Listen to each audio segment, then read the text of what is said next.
High বন্ধুরা, তো এই দেখো বেল, তোমার দাদা ভাই বেল এনেছে, বেলের শরবত করব। দুটো এনেছে বড় বড় বেল।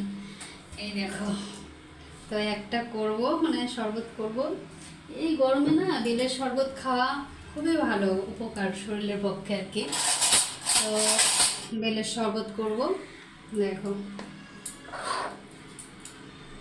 এবার ও কাজ থেকে আসবে গরমের মধ্যে, এসে খাবে বেলের শরবত। তো কে কে খেতে ভালোবাসো কমেন্টে জানাবে। হ্যাঁ, দেখো মিষ্টি হবে, সেই মিষ্টি হবে বেলটা মনে হচ্ছে, আর গন্ধটাও সেই বেরিয়েছে। কে কে খেতে ভালোবাসো বন্ধুরা? এই গরমে না এই বেলের শরবত খাওয়া খুবই উপকার শরীরের পক্ষে।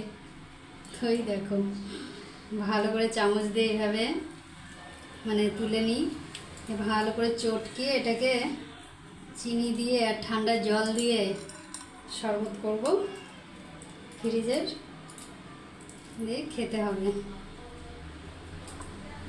তো টাটা বন্ধুরা, সবাই ভালো থাকো, আর গরমে বেলের শরবত খাও বেশি বেশি করে। দেখা হবে পরের ভিডিওতে। টাটা।